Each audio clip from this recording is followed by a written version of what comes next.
Нема зголемување на даноците, туку само укинување на антикризна мерка. УЈП објаснува намалувањето на прагот за регистрирање за ДДВ врзници значи враќање на состојбата од пред почетокот на глобалната криза.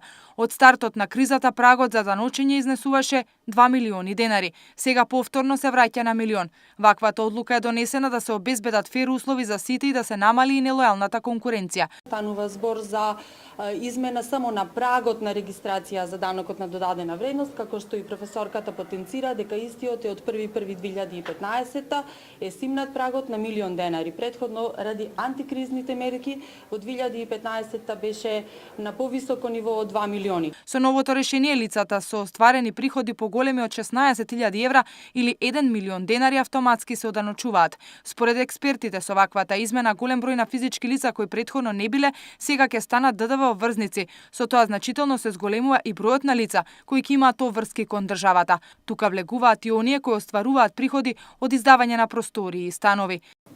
Не е срамота да се заработува и не е срамота да се остварува милион денари. Но, добро е секој однапред да знае колку ќе биде оданочен и да ги очекува трошоците што ги има за тоа оданочење. За дел од експертите ваквата промена се прави за да се полни буџетот. Немаш рамен данок 10% ПДД, него имаш 10 и плюс 8. Втора стапка. Ама не знаеме на кого и не знаеме како тоа ќе се изведува. Од УЈП потенцираа дека работат на систем кој што во иднина ќе ги растерети граѓаните од поднесување на годишни даночни пријави за дополнително остварените приходи.